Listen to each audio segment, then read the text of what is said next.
Nous devons demeurer dans l'amour de Dieu. 1 Jean 4, versets 16 à 21.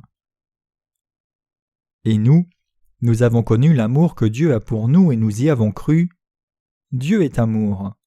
Et celui qui demeure dans l'amour demeure en Dieu, et Dieu demeure en lui.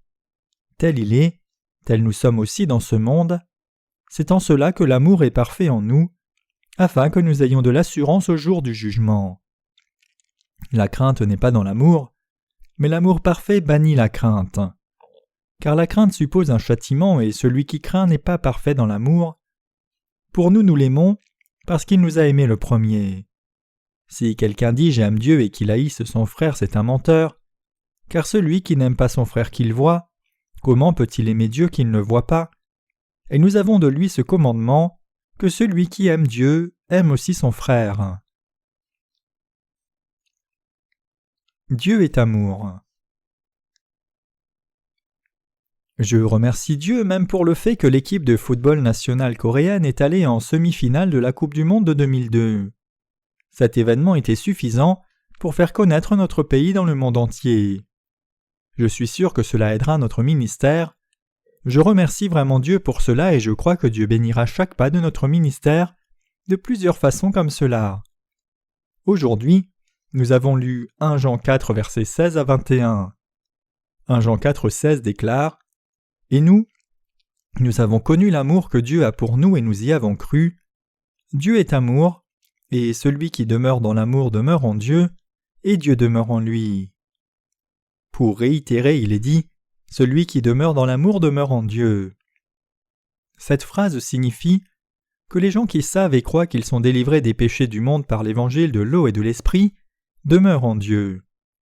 Nous pouvons demeurer en Dieu en croyant dans l'amour de Dieu par le salut qui nous est garanti dans la vérité de l'évangile de l'eau et de l'esprit.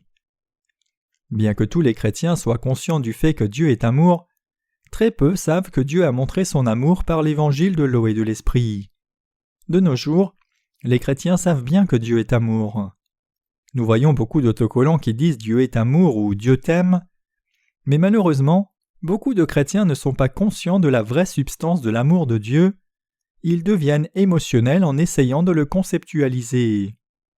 Ils ne peuvent qu'être conduits dans une vie de dilemme parce qu'ils n'ont pas reçu le vrai amour de Dieu qui vint dans la parole de l'évangile de l'eau et de l'esprit. Ils souffrent d'une obsession d'aimer Dieu et les gens, mais ils ne savent même pas ce qu'est l'amour et comment aimer. Donc pour connaître l'amour de Dieu, il faut devenir d'abord de vrais croyants en connaissant le vrai Dieu sauveur qui vint par l'eau et l'esprit. L'apôtre Jean, un des 12 disciples de Jésus, avait réalisé l'amour de Jésus. C'est pour cela qu'on l'appelle souvent l'apôtre de l'amour. C'est parce que l'apôtre Jean croyait que Dieu est amour. Le thème de Jean, le disciple aimé de Jésus-Christ, c'est « Bien-aimés, aimons-nous car Dieu est amour ». Il dit dans ce petit mot tout ce qu'il voulait prêcher aux saints et serviteurs de Dieu. Bien que les chrétiens religieux déclarent sans réserve que Dieu est amour, en fait, il leur manque la foi dans l'évangile de l'eau et de l'esprit qui leur permet de demeurer dans l'amour de Dieu. Comme ils ne demeurent pas dans l'évangile de l'eau et de l'esprit, ils sont en dehors de l'amour de Dieu. C'est le problème essentiel des chrétiens aujourd'hui. C'est bon pour nous qu'à leur différence, nous vivions dans l'amour de Dieu par la foi dans la parole d'évangile de l'eau et de l'esprit. Par conséquent, Dieu demeure aussi en nous et nous pouvons nous aimer les uns les autres. Jean 15, verset 12. Si vous êtes un vrai chrétien, vous devez connaître l'amour de Dieu plus qu'abstraitement. Ceux qui connaissent et croient en Jésus comme leur sauveur doivent connaître l'amour de Dieu dans la rémission des péchés, accompli par l'évangile de l'eau et de l'esprit. Nous devons devenir de vrais croyants de cet évangile pour connaître l'amour de Dieu en profondeur. Dans ce vrai évangile, l'amour de Dieu se manifeste concrètement et en détail. Si nous connaissons Dieu comme amour, notre connaissance doit venir de l'amour concret de Dieu pour nous qui est révélé dans l'évangile de l'eau et de l'esprit. C'est alors que nous pouvons conduire les autres à l'amour vrai de Dieu. Tout chrétien peut devenir juste, purifié de ses péchés, seulement s'il connaît et croit l'évangile de l'eau et de l'esprit. Seuls les croyants dans l'évangile de l'eau et de l'esprit peuvent partager l'amour de Dieu. Donc un vrai disciple de Christ doit d'abord connaître l'amour de Dieu par l'évangile de l'eau et de l'esprit. De nos jours, les chrétiens évangéliques insistent seulement sur le sang de la croix. Cependant, ils ont du péché dans leur cœur au lieu de l'amour de Dieu, parce qu'il leur manque la connaissance de l'évangile de l'eau et de l'esprit. Sans avoir reçu la rémission du péché par l'évangile de l'eau et de l'esprit, nous sommes incapables d'aimer les âmes. On ne peut pas non plus aimer les saints de tout cœur. On ne peut recevoir de Dieu le Seigneur du salut dans son cœur sans croire d'abord dans l'évangile de l'eau et de l'esprit. C'est après avoir cru en Jésus-Christ qui vint par l'évangile de l'eau et de l'esprit que vous pouvez recevoir le Dieu d'amour dans vos cœurs et partager cet amour de Dieu aux autres. Nous ne pouvons partager l'amour de Dieu que par notre foi dans l'évangile de l'eau et de l'esprit.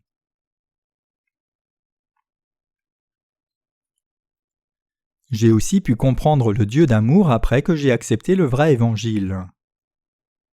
J'ai vraiment connu l'amour de Dieu après avoir compris et cru dans l'évangile de l'eau et de l'esprit.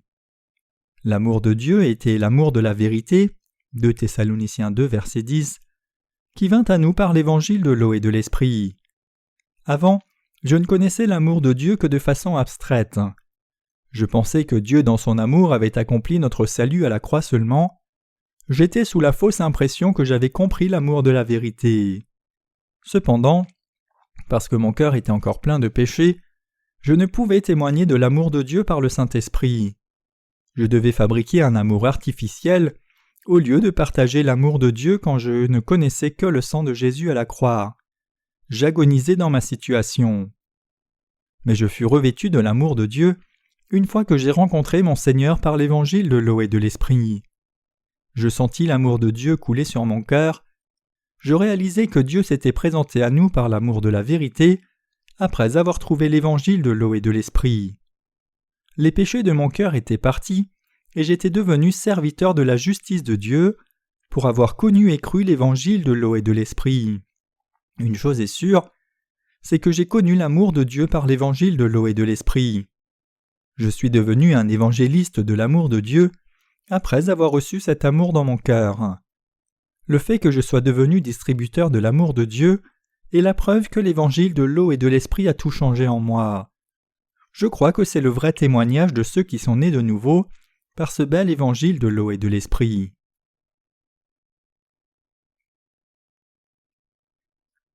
Il n'y a pas de peur pour ceux qui demeurent dans l'amour de la vérité de Dieu par la foi. 1 Jean 4, verset 17 déclare « Tel il est, tel nous sommes aussi dans ce monde.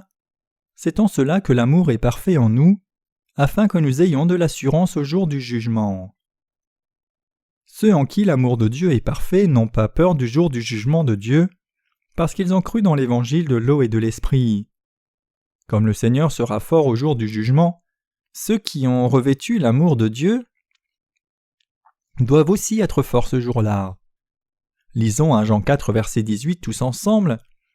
Il est dit « La crainte n'est pas dans l'amour, mais l'amour parfait bannit la crainte, car la crainte suppose un châtiment, et celui qui craint n'est pas parfait dans l'amour. » Ces chrétiens qui n'ont pas encore revêtu l'amour vrai de Dieu dans l'évangile de l'eau et de l'esprit ont sûrement des péchés dans leur cœur. Celui qui ne demeure pas dans l'amour de Dieu est constamment dans la crainte. Cette crainte est causée par les péchés que la personne a dans son cœur. Ceux qui ont des péchés dans leur cœur recevront effectivement un jugement égal aux pécheurs. Le seul moyen d'éviter le jugement de Dieu consiste à croire dans l'évangile de l'eau et de l'esprit.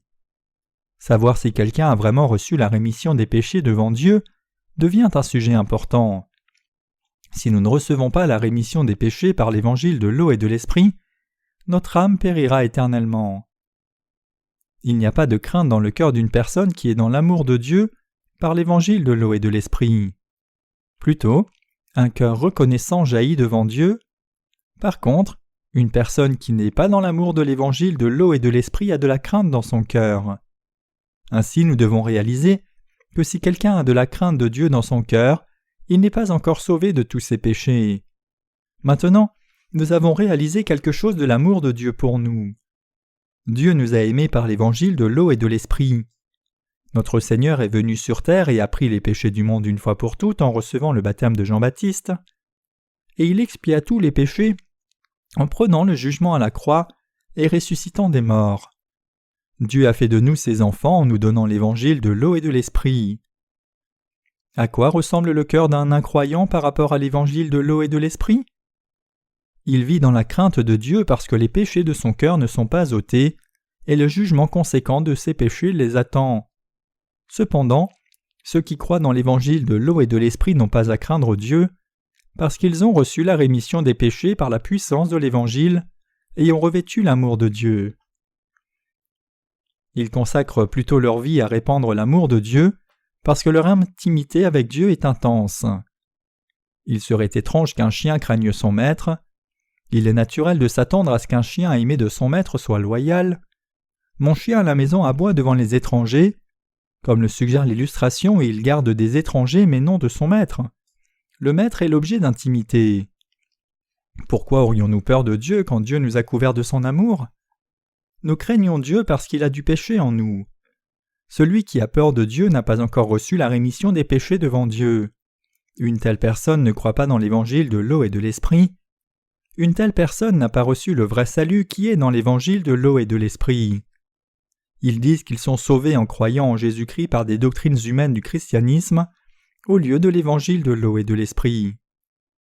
Nous devons comprendre ce que l'apôtre Jean essaye de nous montrer. Nous devons expérimenter l'amour de Dieu par notre foi dans l'évangile de l'eau et de l'esprit. Une personne couverte de l'amour de Dieu peut comprendre les paroles de l'apôtre Jean. Il annonce qu'une personne qui ne connaît ni ne croit dans l'évangile de l'eau et de l'esprit vit toujours sous la domination du péché. C'est pour cela qu'il dit « La crainte n'est pas dans l'amour, mais l'amour parfait bannit la crainte, car la crainte suppose un châtiment, et celui qui craint n'est pas parfait dans l'amour. » 1 Jean 4, verset 18. Il n'y a pas de crainte dans l'amour de Dieu parce que l'amour de Dieu bannit la crainte. Notre Seigneur a expié tous nos péchés par l'évangile de l'eau et de l'esprit. Le jugement de Dieu tombe sur nous à cause des péchés de nos cœurs, mais notre Seigneur a chassé toutes nos craintes par l'évangile de l'eau et de l'esprit. Nous pouvons être exempts de tout jugement de nos péchés en étant purifiés de nos péchés par la foi dans l'évangile. Ainsi, ceux qui croient dans cet évangile deviennent forts à cause de la foi dans cet évangile. Un croyant dans l'évangile de l'eau et de l'esprit peut avoir le cœur sûr d'un lion.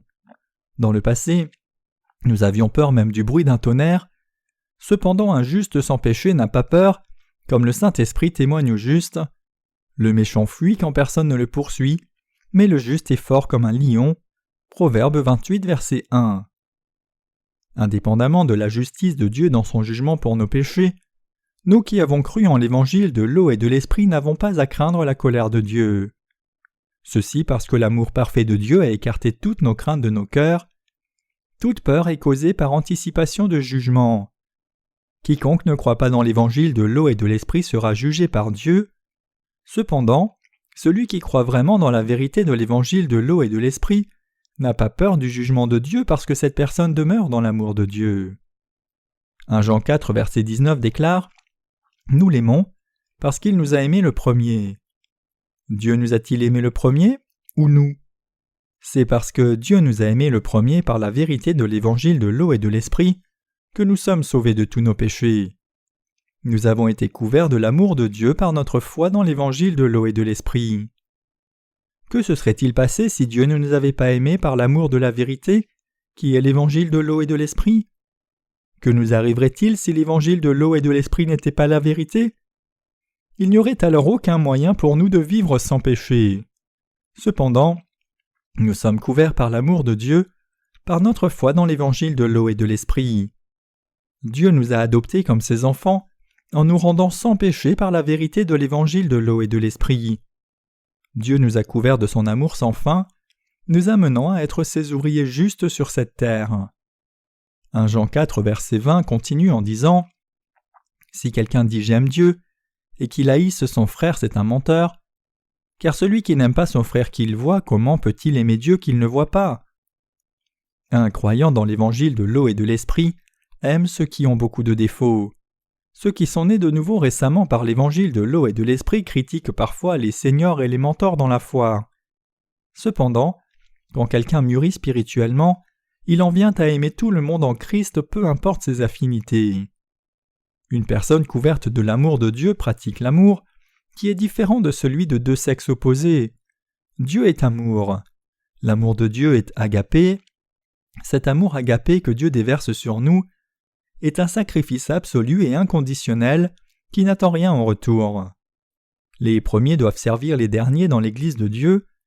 Notre Seigneur lui-même a dit « Celui qui veut être le premier parmi vous, qu'il soit le serviteur de tous. Le Fils de l'homme n'est pas venu pour être servi, mais pour servir, et pour donner sa vie en rançon pour plusieurs. » Matthieu 20, versets 27 à 28. Jésus nous aime. Dieu nourrit notre foi en nous adoptant comme ses enfants et en nous couvrant de son amour. Nous avons reçu la puissance d'aimer les autres en grandissant dans notre foi dans l'évangile de l'eau et de l'esprit. En particulier, nos frères et sœurs qui ont reçu la rémission des péchés s'aiment les uns les autres. Et moi aussi je vous aime tous. Ne m'aimez-vous pas également ? À cause de notre Seigneur, nous sommes devenus capables de nous aimer les uns les autres dans l'évangile de l'eau et de l'esprit. Finalement, 1 Jean 4, verset 21 dit « Et nous avons de lui ce commandement, que celui qui aime Dieu aime aussi son frère. » Le commandement de Dieu, c'est que nous nous aimions les uns les autres. Avant que nous ne soyons nés de nouveau, nous devions garder les 613 articles de la loi, mais ne pouvions le faire à cause de nos faiblesses. Maintenant, Dieu nous a donné un commandement nouveau de nous aimer les uns les autres. Le Seigneur dit dans la Bible « Aimez-vous les uns les autres comme je vous ai aimés. » Jean 13, verset 34, 15, verset 12. Le commandement de Dieu pour nous, c'est de nous aimer les uns les autres comme Dieu nous a aimés. Nous avons été bénis par la connaissance de l'amour de Dieu, qui a fait de nous des enfants de Dieu. Nous devons savoir que Dieu a déversé son amour dans nos cœurs. Nous devons vraiment connaître la substance de l'amour de Dieu et pratiquer l'amour. Nous devons nous comprendre et nous accepter aussi longtemps que l'autre ne s'oppose pas à l'évangile de l'eau et de l'esprit. Et nous devons aussi fournir la parole de Dieu pour la croissance spirituelle. Nous devons réaliser l'amour de Dieu qui a été inscrit dans nos cœurs et ne pas oublier de nous aimer les uns les autres. Dieu est vraiment amour. Nous devons demeurer en Dieu en croyant dans l'amour de la vérité de Dieu. Remercions Dieu de nous avoir délivrés de tous nos péchés.